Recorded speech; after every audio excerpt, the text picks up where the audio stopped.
Vamos então dar início ao nosso estudo. Nós temos José e eu vamos para vir aqui. Que é o João, vai orar pelo estudo e o José vai ler a passagem, se faz favor, está bem? Bendito e amado Pai, graças estamos por podermos estar aqui reunidos livremente em Teu nome, Pai. Agradecendo depois pela oportunidade que nos dás de ter a Tua palavra, Pai. Bem sabemos que nem sempre foi assim e há uns... no Novo Testamento vemos que eles de facto não tinham propriamente a Tua palavra, Pai, porque Tu falavas diretamente com eles, Pai. Nós hoje temos aqui no nosso livro de instruções, Pai, aquilo que nos deve comandar a vida e a nossa bitola, Pai. É isto que nós devemos nos focar, porque isto dá-nos o caminho certo, Pai. Dá-nos o caminho que leva até Ti, o caminho que leva ao Teu Filho, no Seu sangue que nos permite sermos salvos e irmos para a Tua glória, Pai. Te pedimos agora por este estudo, te pedimos para os irmãos que vão falar através da Tua palavra, Pai. Pedimos que os possa abençoar. Em nome do Teu Filho, nosso amado Senhor Jesus Cristo. Amém. Amém.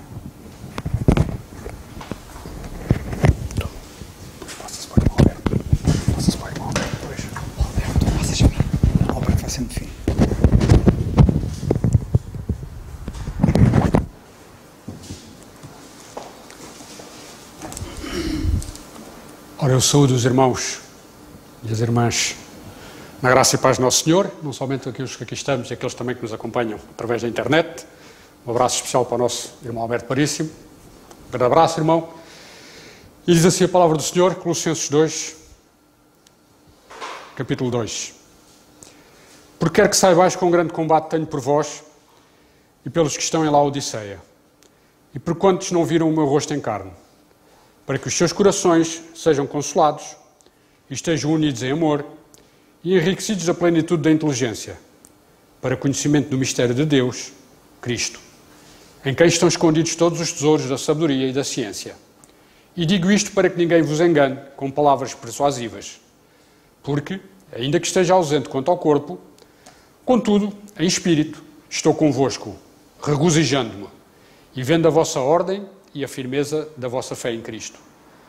Como, pois, recebestes o Senhor Jesus Cristo, assim também andai nele, arraigados e sobreedificados nele, e confirmados na fé, assim como fostes ensinados, abundando em ação de graças.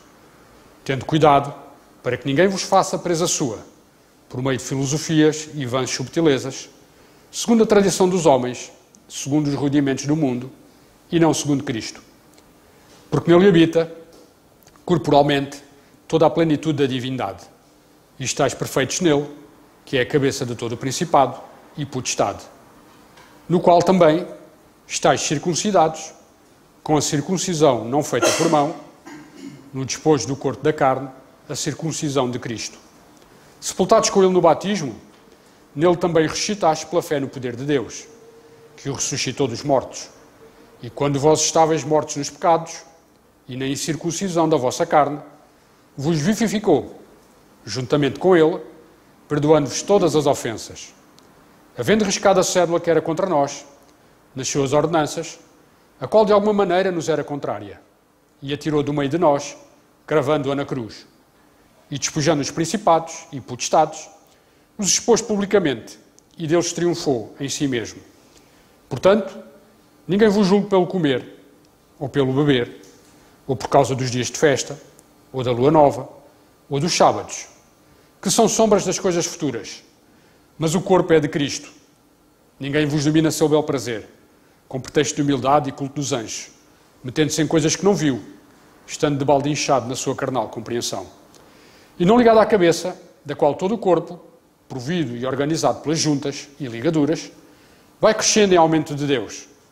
Se, pois, estáis mortos com Cristo, quanto aos rudimentos do mundo, porque vos carregam ainda de ordenanças como se vivesseis no mundo, tais como não toques, não proves, não manuseis, as quais coisas todas perecem pelo uso, segundo os preceitos e doutrinas dos homens, as quais têm, na verdade, alguma aparência de sabedoria, em devoção voluntária, humildade e em disciplina do corpo, mas não são de valor algum, senão para a satisfação da carne. É assim a palavra do Senhor. Amém. Vamos então passar ao nosso irmão Carlos, que nos vai expor então o estudo.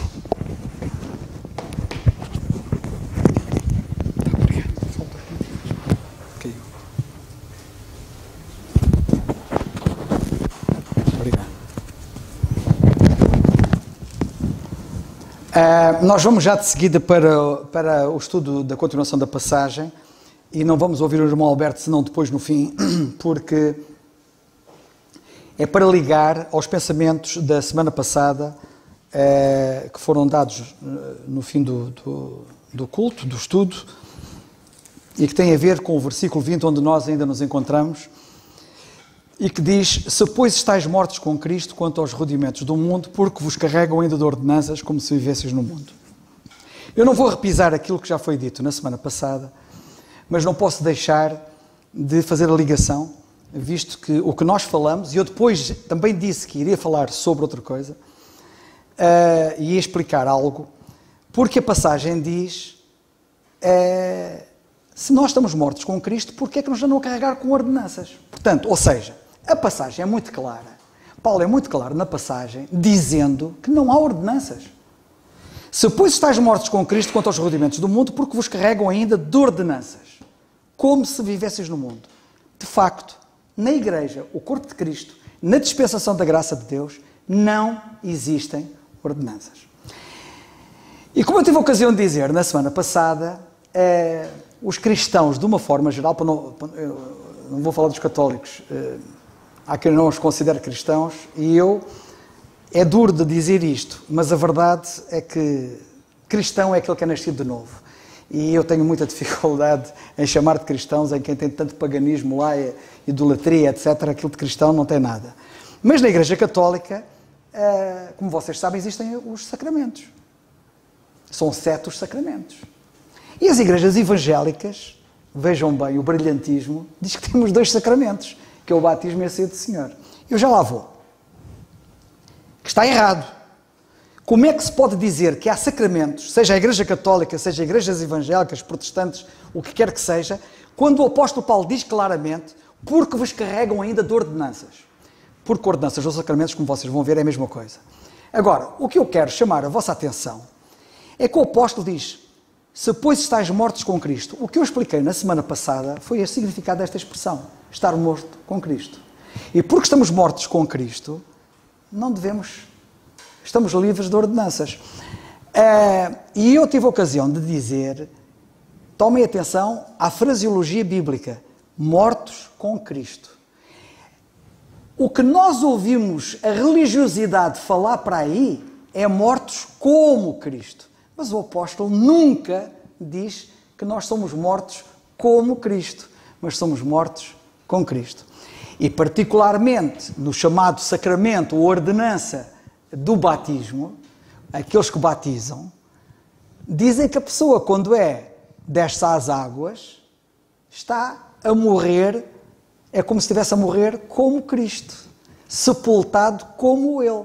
Mas, curiosamente, eu tive a ocasião de dizer na semana passada, as expressões que nós temos na Bíblia, na Carta aos Romanos, em capítulo 6 em particular, que fala bastante disso, e que muitos se agarram a Romanos capítulo 6, mas Romanos capítulo 6 não fala em água. A palavra batismo em si não quer dizer água. O Senhor Jesus Cristo foi batizado na cruz, eu fui batizado no corpo de Cristo, e aqui a água não entra. Quantos batismos há? Até o batismo na nuvem e no mar não tem nada a ver com água.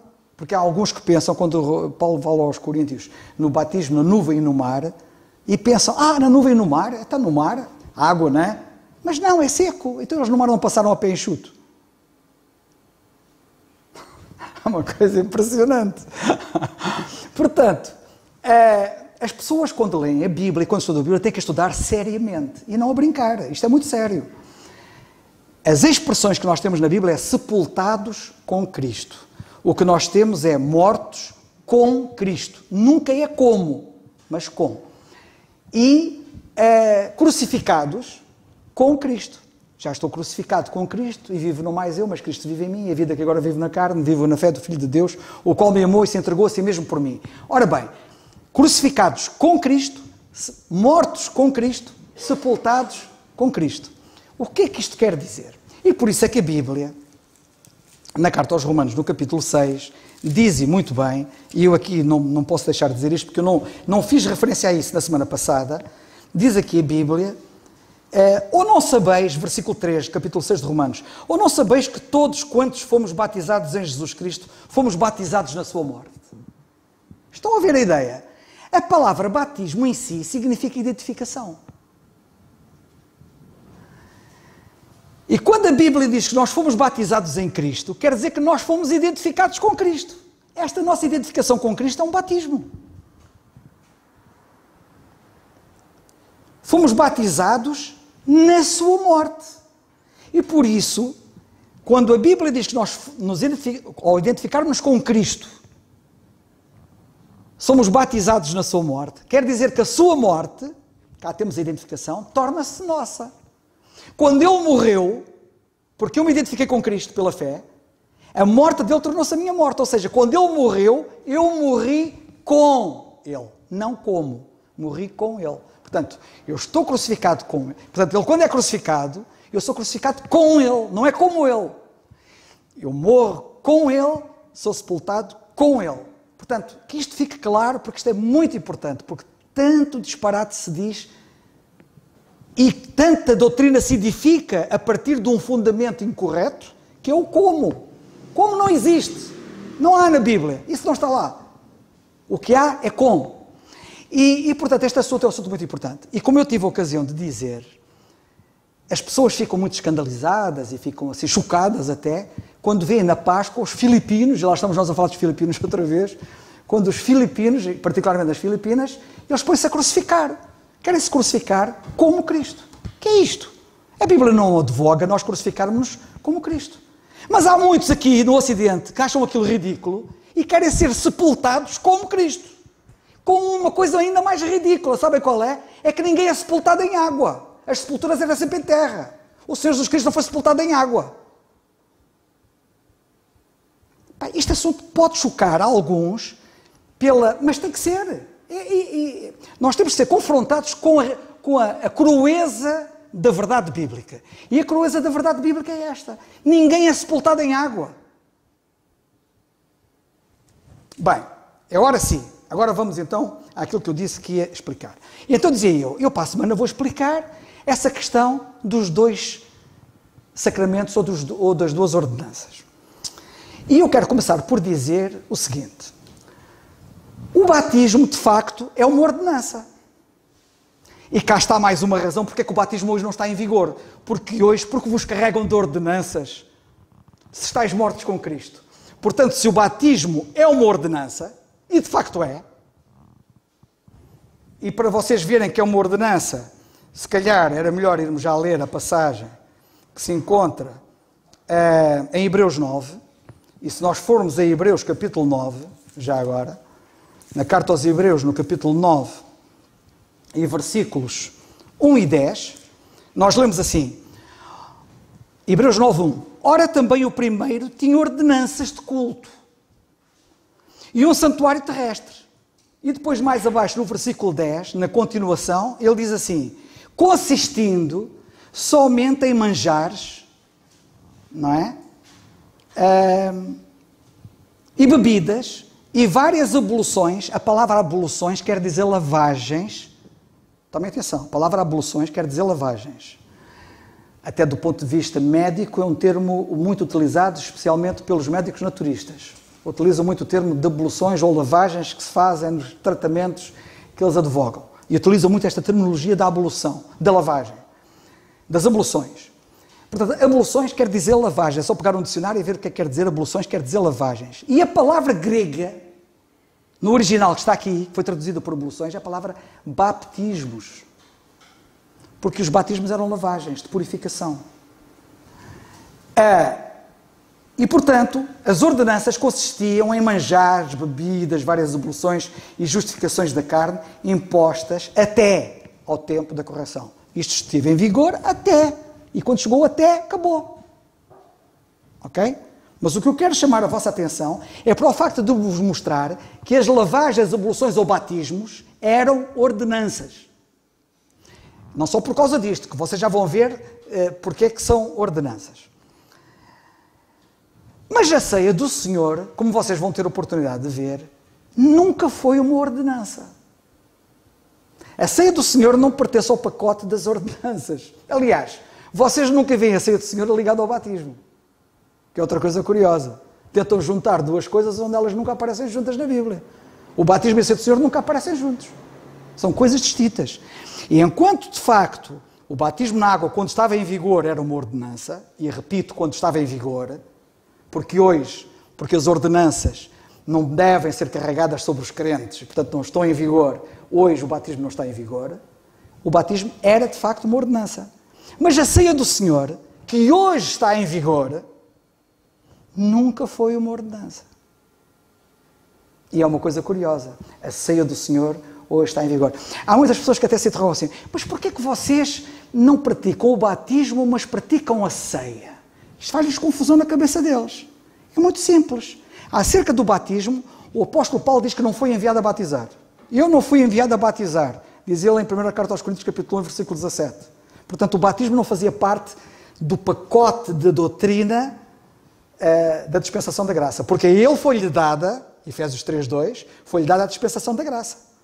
E se foi dada a Paulo a dispensação da graça, todo o programa da graça, o batismo na água não faz parte desse pacote. Cristo diz ele, a mim eu não fui enviado a batizar. Pedro já não podia dizer isso, porque Pedro foi enviado a batizar. Tiago foi enviado a batizar. João foi enviado a batizar. Eles foram todos enviados a batizar, os 12. Paulo não foi enviado a batizar. Okay? Mas em relação à ceia do Senhor, na primeira carta aos Coríntios também, ele no capítulo 1 diz que não foi enviado a batizar. Mas no capítulo 11, ele diz, eu vos entreguei o que também recebi. Que o Senhor Jesus Cristo, na noite em que foi traído, tomou o pão, ou seja, ele está a dizer que a ceia do Senhor foi-lhe dada a ele. Coisa curiosa. Paulo converte-se, já o Senhor estava no céu. Aliás, foi o Senhor diretamente que o chamou quando ele ia a caminho de Damasco, como vocês sabem. Portanto, Paulo não aprendeu a ceia do Senhor de Pedro. Pedro já realizava a ceia do Senhor há muito tempo. E Tiago e João. O Senhor não instituiu a ceia antes de dar a sua vida na cruz, no cenáculo, quando comemorou a Páscoa. Eles já se praticavam a ceia. Mas Paulo não recebeu a ceia nem de Pedro, nem de Tiago, nem de João, que faria sentido, não? Entre aspas.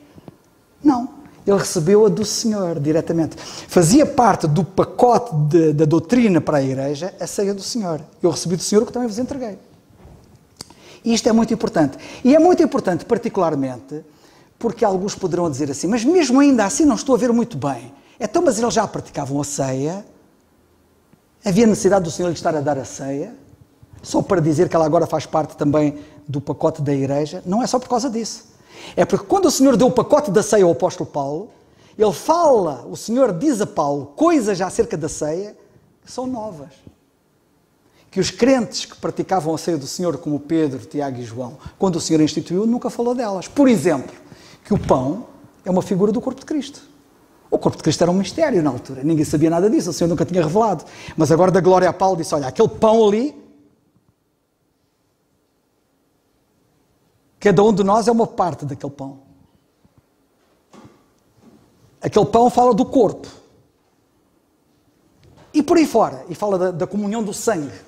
Coisa que o Senhor nunca falou quando instituiu a ceia. Portanto, é muito importante ter isto em mente. Porque, para dizer o seguinte, que a ceia do Senhor, como a fazemos hoje, tem elementos, ou tem significados revelados, que foram revelados a Paulo e através dele a nós, nas suas cartas, e particularmente na carta aos Coríntios, que os crentes que estavam com o Senhor quando ele estava cá na terra, nunca lhes foi revelado. E, portanto, podemos dizer que as ceias não são exatamente iguais quanto ao seu significado.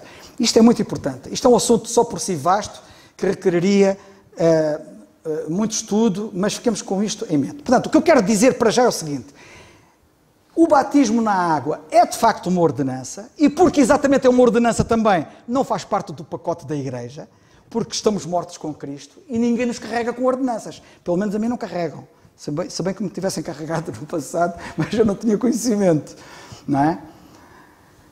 Mas eu quero chamar a vossa atenção para outra coisa. É que a ceia do Senhor não é uma ordenança. E já lá vamos. Mas para que vocês tenham a ideia do que é que se passa na realidade no mundo chamado evangélico, Eu vou-vos dar algumas citações. A Igreja Evangélica de Silvalde, que está em Espinho, e eu cinjo-me à presença destas igrejas na internet, e ao que elas escrevem acerca delas próprias na internet. A Igreja Evangélica de Silvalde, em Espinho, que é perto de Espinho, quanto ao batismo e à ceia do Senhor, diz assim: queremos que o Senhor instituiu 2 ordenanças para a Igreja, ipsis verbis, batismo e ceia do Senhor. Ok? A Igreja Evangélica da Madalena, que está um bocado mais acima de Espinho, antes do Porto, diz que o batismo é uma ordenança, diz que o batismo é uma ordenança clara de Jesus para todo aquele que nele crê. É uma ordenança de Jesus. A comunidade cristã da Albergaria diz: queremos também que Cristo conferiu à sua igreja com caráter de permanência 2 ordenanças, o batismo e a ceia do Senhor. A Igreja Batista de Leiria, que é onde está o seminário famoso de Batista de Leiria, diz: as ordenanças, capítulo 6, nas ordenanças, o batismo e a ceia do Senhor são as 2 ordenanças dadas por Jesus à sua igreja. A Igreja Batista da Lapa, em Lisboa, que é a segunda Igreja Batista de Lisboa, estou a citar estas igrejas, são as que têm presença na internet e que dizem o que é que creem lá na internet. A Igreja Batista, que é a segunda Igreja Batista de Lisboa, da Lapa, quanto às ordenanças, diz: ordenanças, 2 pontos, o batismo e a ceia do Senhor. A declaração de fé da Igreja Batista do Miratejo diz: ordenanças da Igreja, batismo e ceia do Senhor. O Seminário Teológico Batista diz: queremos também que as ordenanças conferidas por Cristo à sua igreja são 2, o batismo e a ceia do Senhor. A Igreja Congregacional, lá em Montargil, etc., e também em Lisboa, diz: só há 2 sacramentos ordenados por Cristo, Nosso Senhor, no Evangelho, quais sejam o batismo e a ceia do Senhor. A declaração de fé das Assembleias de Deus, estamos a falar de uma denominação inteira, das Assembleias de Deus, diz assim, num ponto 5, as ordenanças da Igreja são 2, as ordenanças da Igreja, são 2 as ordenanças da Igreja, o batismo em águas e a ceia do Senhor. Rejeitamos o termo sacramento e usamos a palavra ordenança, do latim ordo, fileira order. Achei curioso, porque estes fazem a diferença entre ordenança e sacramento, e já lá vamos.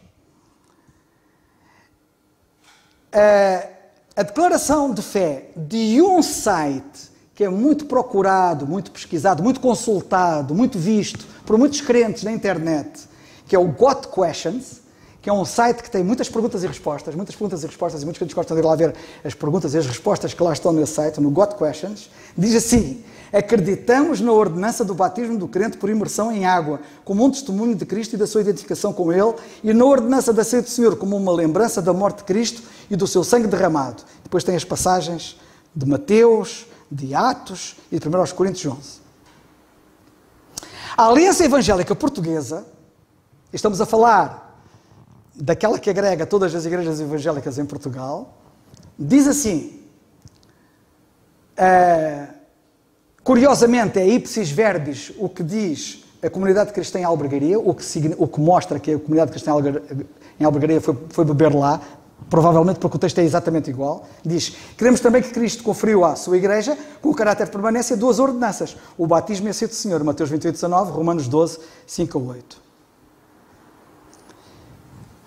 Escola Bíblica Dominical, que é um outro site famoso na internet, diz: desta forma é importante que você exponha com clareza as ordenanças deixadas por Cristo à sua igreja, para que os seus alunos não entendam de forma legalista os cerimoniais de batismo e ceia do Senhor. E Santa Ceia, até nem dizem ceia do Senhor. Já agora um pequeno parênteses. Nunca chamem à ceia do Senhor Santa Ceia. Santa Ceia é uma expressão que não está na Bíblia. E eu uma vez escrevi acerca disso. As nossas ceias em casa devem ser santas. Quando nós damos graças a Deus, a comida é santificada. E, portanto, a ceia é santa. Mas a ceia do Senhor não é uma santa ceia, como aquela lá de casa. É a ceia do Senhor. É assim que a Bíblia lhe chama. Não é uma ceia como as outras. Okay? Mas isso é um assunto que requer outra abordagem. Outro tempo para abordar. Depois, há uma pessoa, eu tenho que dizer isto, Há um indivíduo que é muito popular e tem coisas muito boas, tem ensinamentos muito bons. Ele até, na compreensão dele, chegou bastante à frente na compreensão de muitas verdades dispensacionais e até às vezes me interrogo porque é que ele que chegou até ao ponto em que chegou, não chegou, é só mais um bocadinho e chegava mais à frente, que é o Mário Persona, que promove os livros, e foi ele que os traduziu, do Bruce Anstey, né, que é americano, e que sobre esta matéria sabem o que é que eles dizem? Isto tem que ser dito, porque depois eu já vi crentes, eu fui buscar isto a um crente, que supostamente tinha a obrigação de saber isto, e publicou isto. Sabem o que é que diz? O argumento de Paulo aqui é que uma vez que os santos morreram com Cristo para os rudimentos, elementos, John Nelson Darby, do mundo, porque se sujeitariam a várias ordenanças de religião mundana que foram inventadas por homens ou emprestadas do judaísmo. Depois há uma coisa curiosa, cai aqui numa grande contradição. Estão a explicar esta passagem de Romanos, de Colossenses 2, porque se sujeitariam a várias ordenanças de religião mundana que foram inventadas por homens ou emprestadas do judaísmo. Esta visão é boa, emprestadas do judaísmo.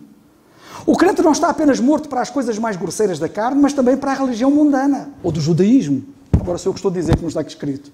Os cristãos em geral não entenderam isso e incorporaram erroneamente muitas ordenanças e rituais carnais em seus cultos da igreja. William Kelly disse, o grande erro da cristandade sempre foi voltar às ordenanças. Lectures on Colossians, página 136. O cristianismo bíblico tem apenas 2 ordenanças. Como é que é possível? Depois de dizer isto, e a seguir diz, o cristianismo bíblico tem 2 ordenanças. Mas olha lá, eu estava a ouvir, eras a mesma pessoa que estava a falar ali atrás.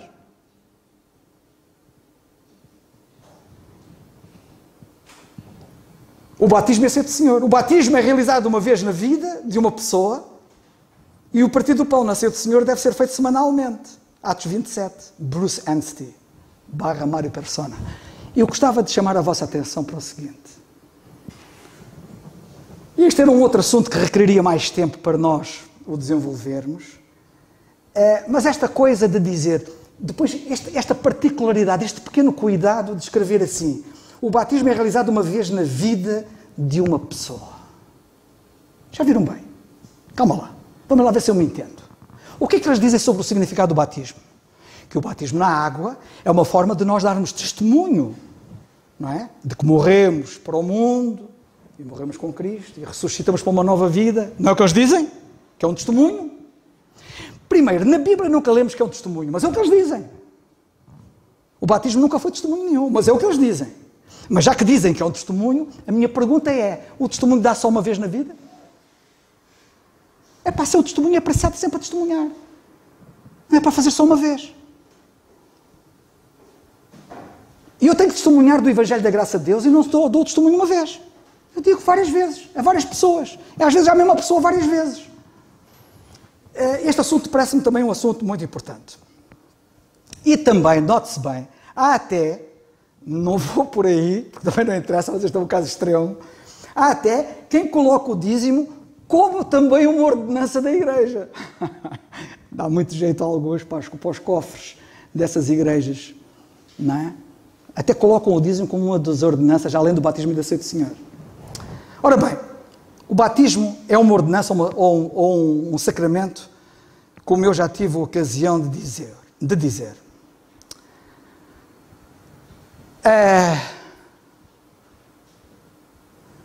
O batismo, quando estava em vigor, o batismo na água, era para perdão de pecados. Certo? As pessoas já do tempo de João Batista iam lá ao Rio Jordão confessar os seus pecados. E o Senhor Jesus Cristo diz que quem crer e for batizado será salvo. Tinha a ver com a salvação. Eu há bocado falei-vos daquela heresia que anda aí, que as pessoas que estão a nos ouvir agora não ouviram, porque foi na reunião de oração, mas uma heresia com origem nas Filipinas,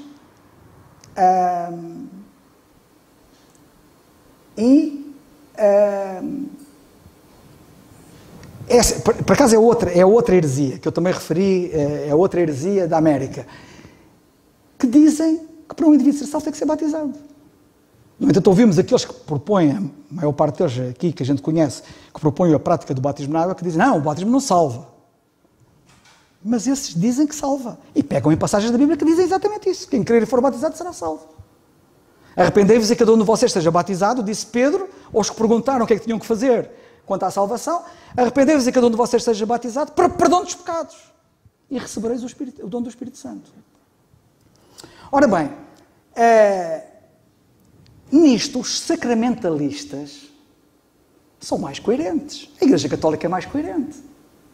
Porque a Igreja Católica ensina exatamente o batismo para perdão dos pecados. E por isso é que a Igreja Católica diz, vocês batizem os vossos filhos enquanto são pequeninos, bebés, porque eles podem morrer. E se eles morrerem, se forem batizados, os pecados são perdoados. Porque eles acreditam no batismo para perdão de pecados. E podia continuar muito ao longo desta linha, mas só para dizer da coerência e falta dela. Os que estão errados, a Igreja Católica, são mais coerentes do que aqueles que pregam o Evangelho da Graça e metem-se nestas aventuras de estarem-se a sujeitar a uma ordenança da qual o Senhor nos livrou.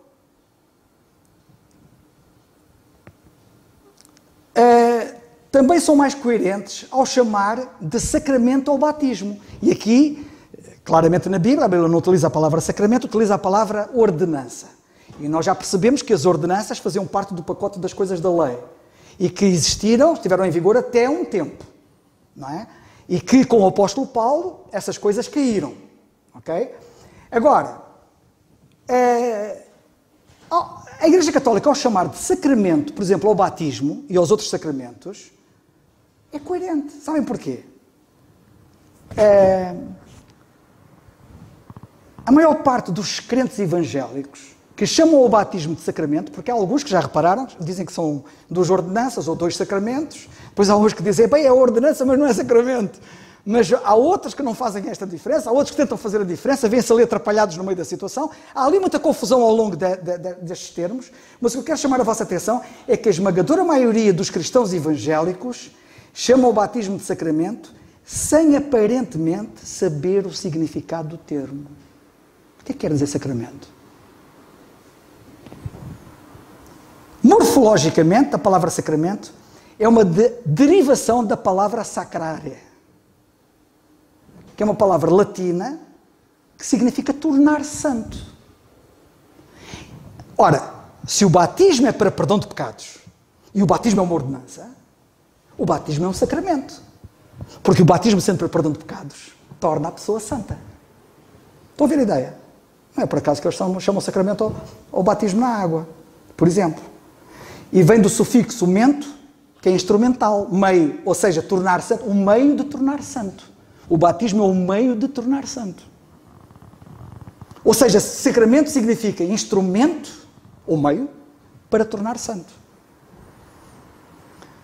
Realmente o batismo na Bíblia torna santo. O batismo na água da Bíblia, quando ele estava em vigor, tornava as pessoas santas.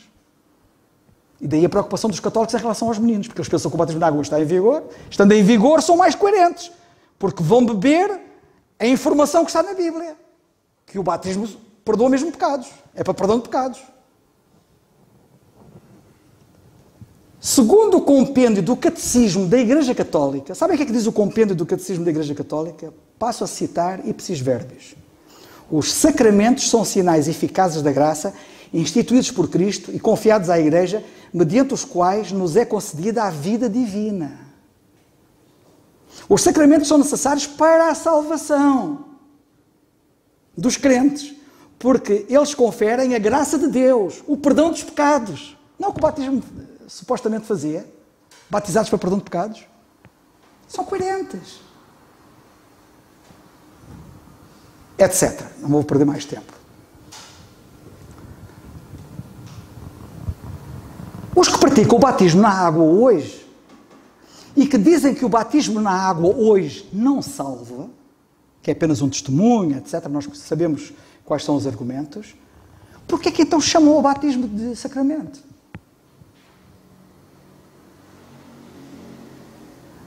Há quem prefira chamar de ordenança, como também viram, mas as ordenanças não são compatíveis com a graça. Já morremos com Cristo porque vos carregam de ordenanças. Segundo Colossenses 2, versículo 20, e também no 14, também já estudamos isso. Este assunto é um assunto que merece a maior reflexão da nossa parte. E eu tive o cuidado de falar-vos acerca disto para que vocês percebam todo o quadro. Nós temos que saber o que é que se passa aqui. E temos que estudar bem o assunto. Saber o que é que dizem, porque é que dizem, o que é que a Bíblia diz e porquê é que diz, o que é que se passa, para nós nos sabermos situar no meio de tudo isto. Depois há uma coisa curiosa que eu não posso deixar de dizer. Alguns chamam-nos a nós de hereges, porque não praticamos o batismo na água. Como é que é possível? Aí nós é que somos os hereges, por não praticar o batismo na água. E eles que praticam uma coisa que é para perdão de pecados não são hereges.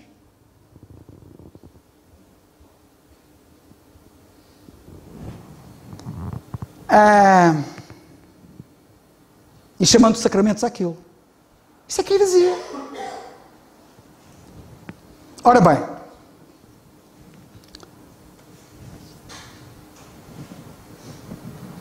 gostava de agora de passar à frente e dizer o seguinte. Na igreja hoje, não somente, como nós já vimos, não há ordenanças, como elas são proibidas. Ok? Ora bem, depois, como eu já tive ocasião de dizer, muitos, que são muitos, pensam que temos duas ordenanças, que é o batismo e a ceia do Senhor. Também já expliquei que não há dúvida que o batismo na Bíblia é uma ordenança, mas que a ceia do Senhor não é uma ordenança. Bem, vamos à ceia do Senhor. A ceia do Senhor é uma celebração do Novo Testamento, em memória do nosso Senhor Jesus Cristo. Não é nenhuma ordenança. Sabem de onde é que vem a ideia das ordenanças? Deixa-me explicar, isto é difícil, mas sabem por que razão é que as igrejas evangélicas estão no estado em que estão, em relação a estas matérias? Porque nunca se conseguiram libertar do jugo da Igreja Católica da qual saíram. Quando se deu a Reforma, na Reforma, muitas igrejas que saíram do jugo católico, saíram de lá, abrindo os olhos para muitas coisas que estavam erradas, mas continuando, trazendo de lá muita coisa errada. E uma das coisas que trouxeram erradas foram estes conceitos. Porque a ideia da ceia do Senhor, que nunca foi nenhuma ordenança, nem nenhum sacramento, é um sacramento. Sabem de onde é que vem? Vem do ensino católico e da compreensão católica da Bíblia. Porquê? Porque em João, no capítulo 6, versículos 51, devo-me ter enganado, deve ser 31 a 33, em Mateus, rapidamente, desculpem lá, mas a ver se eu acabo isto rapidamente. Mateus 6, eu penso que é o 31, mas já confirmo. Não, deve ser o 51 mesmo.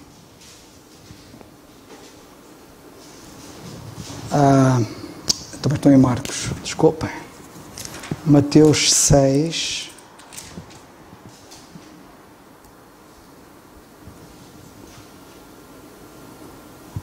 Eu devo me ter enganado. Enganei-me aqui em alguma coisa.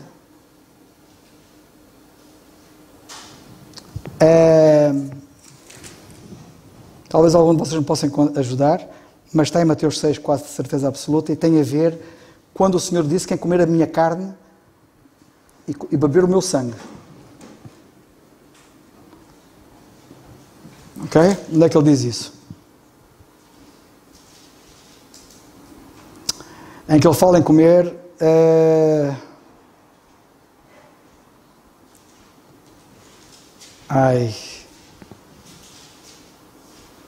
Comer a minha carne e beber o meu sangue. Qual é o versículo que diz isso? Ajudem-me lá, se calhar não é o capítulo 6 de João, e eu estou aqui já perdido porque citei isto mal.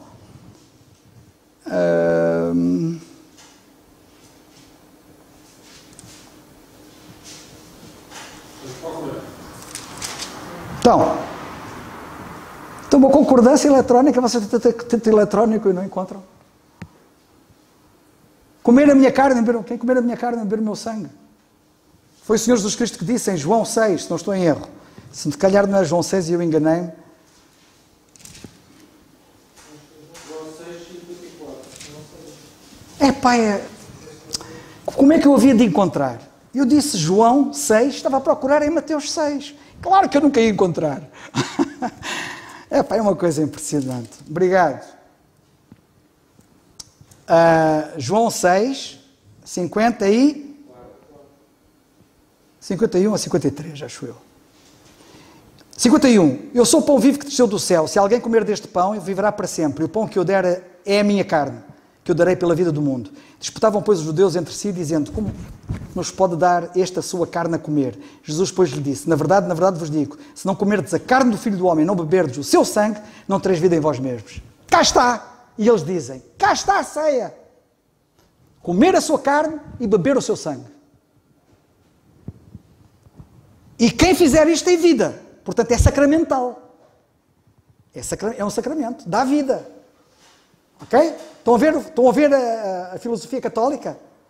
E é porque a Igreja Católica tem esta filosofia errada que as chamadas igrejas protestantes ou evangélicas, muitas delas, herdaram este erro da Igreja Católica, chamando ainda a ceia do Senhor um sacramento. Alguma coisa que dá vida, que é mentira, que é falso. Porquê? Porque esta passagem não fala da ceia do Senhor. É simples. Esta passagem em João, no capítulo 6, que os ritualistas, como a Igreja Católica, associam à ceia, e por isso chamam a ceia um sacramento, fazem-no erradamente, porque isto não tem nada a ver com a ceia. E porquê que não tem nada a ver com a ceia? Quando o Senhor disse estas palavras em João capítulo 6, o Senhor ainda não tinha instituído a ceia. Esta passagem não tem nada a ver com a ceia do Senhor, porque só mais tarde é que o Senhor institui a ceia do Senhor. Antes dele ir à cruz, na Páscoa. Isto é muito antes. Esta conversa é muito antes. Não tem nada a ver com a ceia. Esta passagem não tem nada a ver com a ceia, primeiro porque a ceia ainda não tinha sido instituída e, portanto, ele não se podia estar a referir a ela porque ele ainda não tinha falado dela. Em segundo lugar, o Senhor está aqui a falar a descrentes. Quem comer a minha carne e beber o meu sangue, para terem vida eterna. E a ceia é para crentes. A ceia não é para descrentes. E isto aqui é conversa para descrentes. Ok? E se vocês forem ver o contexto da passagem, nomeadamente o versículo 47, vocês percebem o que é que ele está aqui a dizer. Na verdade vos digo que aquele que crê em mim tem a vida eterna. Ora, se ele diz que eles tinham a vida eterna, se comiam a carne e bebessem o sangue, obviamente aquilo era simbólico do crer nele. E, portanto, o Senhor está aqui a falar a descrentes, não está a falar a crentes, e a ceia do Senhor é para crentes. Em terceiro lugar, aqui o comer e o beber é para a salvação. Mas o comer e beber da ceia é daqueles que já foram salvos, que estão ali para agradecer ao Senhor, e esse facto é diferente. Mas porque a Igreja Católica erradamente diz que isto tem a ver com a ceia, que não tem, não é? Chamou-lhe sacramento, e os ingênuos, que é o termo, e desatentos, distraídos, herdam isto da Igreja Católica e trazem para a Igreja hoje, dizendo que é um sacramento, que é uma ordenança. Como todas as ordenanças, o batismo era imposto. A ceia nunca foi imposta. O Senhor nunca impôs a ceia. Ele diz, fazei isto em memória de mim. Não impôs. É uma lembrança. É um memorial. Ok? O batismo estava associado com a manifestação de Cristo a Israel. João Batista disse, porque eu vim-vos batizar para que Cristo fosse manifestado a Israel. João 1,31. Tem a ver com a manifestação de Cristo a Israel. Enquanto que a ceia do Senhor, na presente forma, está associada à rejeição de Cristo e à ausência de Cristo. Fazemos isto até que Ele venha. O batismo denotava uma obra não consumada. Paulo foi o primeiro a falar da obra consumada de Cristo. Ninguém falou disso antes. O batismo era um símbolo da purificação que só Cristo podia efetuar e que efetuou quando morreu e deu a sua vida na cruz do Calvário. E é Paulo que fala disso. Porque mesmo aqueles que estiveram antes de Paulo e depois da cruz nunca falaram disso. Foi só Paulo que falou disso. O batismo era um ato único. Só se fazia uma vez. A ceia do Senhor faz-se repetidas vezes. O batismo não estava incluído na comissão dada ao apóstolo Paulo. A ceia do Senhor estava incluída na comissão que o Senhor deu ao apóstolo Paulo, já expliquei isso. E também é significante o facto do batismo e a ceia nunca estarem juntos na Bíblia, porque não tem nada a ver um com o outro. Se o Senhor tivesse deixado 2 ordenanças ou 2 sacramentos dados à Igreja, estes 2 únicos, diremos assim, era óbvio que eles deveriam estar juntos de alguma forma, não é? E não aparecem juntos porque não tem nada a ver uma coisa com a outra. E era isto que eu queria dizer, a nossa hora passou, eu peço imensa desculpa. Vamos ouvir, no instante, o nosso irmão Alberto. Irmão Alberto, um grande abraço para si. E que o Senhor nos ajude a todos a estudarmos a palavra de Deus e não as doutrinas dos homens. Graças a Deus por esta reunião de oração, comunhão e estudo da palavra de Deus. Fico feliz em ver os irmãos participando. Estamos juntos e isto é muito importante. Colossenses 2, capítulo 2, do verso 20 até o 23, é o mesmo assunto que Paulo está tratando.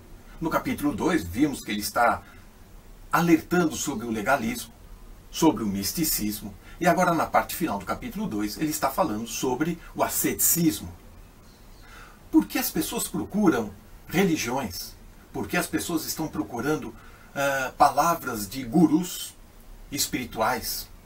Pessoas que levam à automotivação, autocontrole, e principalmente pessoas que estão procurando automotivação para enfrentar as adversidades da vida, as dificuldades, e principalmente nesse turbilhão de informação que estamos vivendo em nossos dias.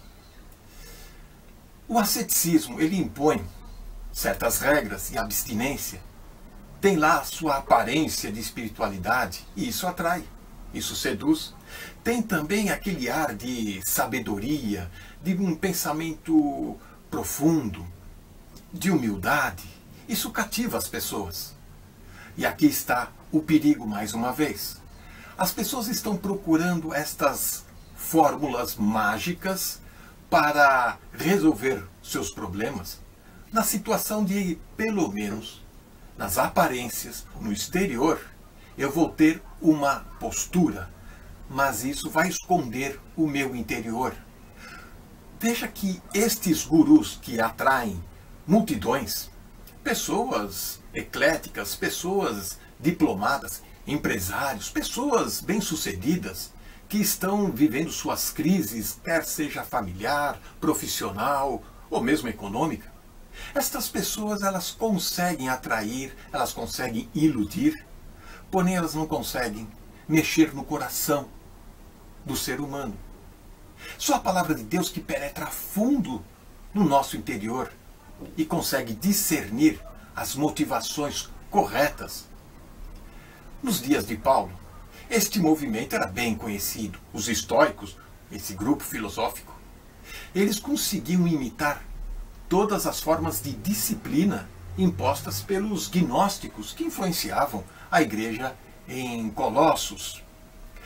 Agora, nós temos que perceber que estes religiosos, o que eles querem mais é se apresentar de uma forma mais atraente para a sociedade, para o público. Na época de Jesus, ele chamou atenção para o modus operandi dos fariseus, dos religiosos daquela época, num simples exemplo que está em Mateus 6, no verso 16. E quando jejuardes, não vos mostreis contristados como os hipócritas, porque desfiguro os seus rostos, para que os homens pareçam que jejuam. Em verdade, vos digo que já receberam o vosso galardão. Queriam apenas mostrar para os outros que estão vivendo uma vida piedosa. E isso não leva a lugar nenhum. Agora, o poder de Cristo na vida do cristão não se atém apenas a nos blindar do pecado, dos vícios, das tentações, nos privar de cair em vícios e outras coisas que nos levam a pecar.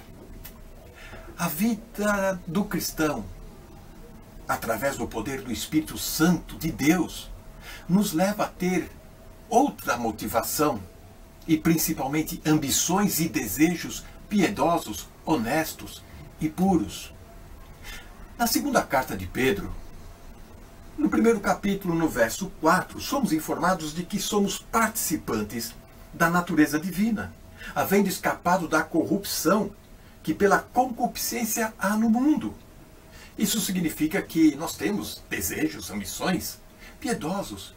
Nós não queremos apenas olhar a vida cristã de um lado negativo, mas positivo no sentido de que nós queremos ter uma motivação santa, um desejo mais honesto, mais puro, e isso que o cristianismo e a palavra de Deus nos leva a cumprir.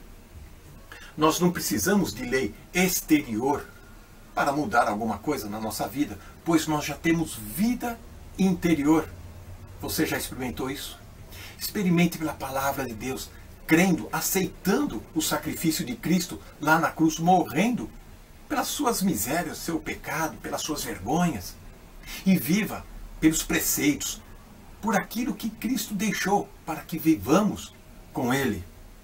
Só Cristo pode nos libertar desta pretensa religião, dessa pretensa asceticismo e espiritualidade, e promover uma radical transformação no nosso coração. Quero terminar destacando o verso 23, a parte final, na linguagem de hoje, que resume bem aquilo que estamos estudando. Mas tudo isso não tem nenhum valor para controlar as paixões que levam à imoralidade. O que o texto quer nos ensinar é que o asceticismo, o legalismo e o misticismo, ele só pode, quanto muito, aflorar aquilo que há de ruim na natureza humana. E somente a palavra de Deus, a Bíblia, pode contribuir para transformar e fazer com que nasçamos de novo para a graça e misericórdia do Senhor. Que Deus nos ajude. Amém.